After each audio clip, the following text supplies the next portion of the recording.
Good afternoon. There's a lot of you, and I'm very nervous. My name is Karen VanderMolen Copley.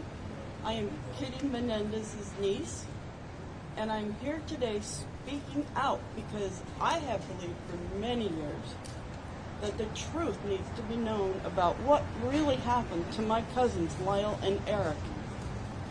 From the beginning, I believed Lyle and Erik were victims of their father's abuse.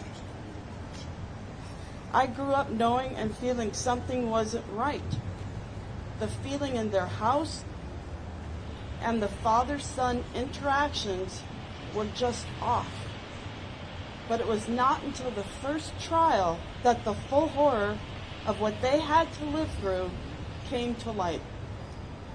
My sister Diane had evidence of their abuse. That was not even allowed to be presented at the trial. I cannot help but think of how things would be different if the world had known the truth back then, or if they had been the Menendez sisters.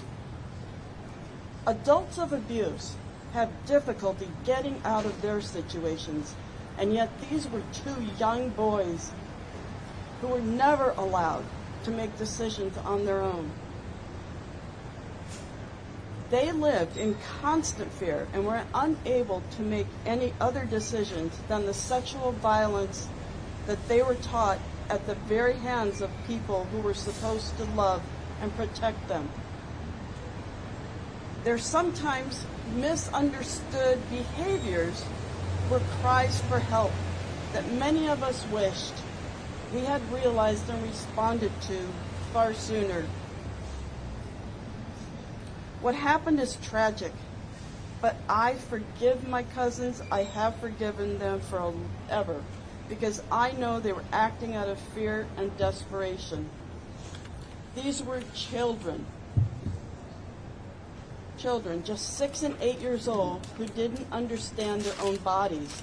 No child should ever have to endure that kind of pain.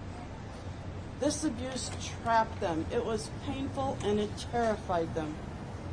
Their father's abuse shattered their lives and the family's lives, and the courts failed them, failed to recognize their trauma, compounding this tragedy. We live in a time now where we understand how abuse can shape a person's actions, male or female.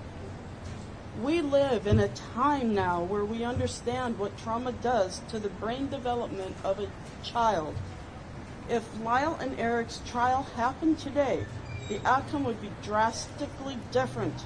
The evidence of their father's abuse would have been a central part of their defense. And it's very likely they would not have received such harsh sentences.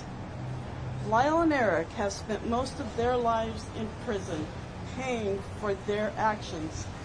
During that time, they have become supporters and advocates for children who have suffered sexual violence. I believe they have suffered enough. I asked the district attorneys to take into account the whole truth and nothing but the truth.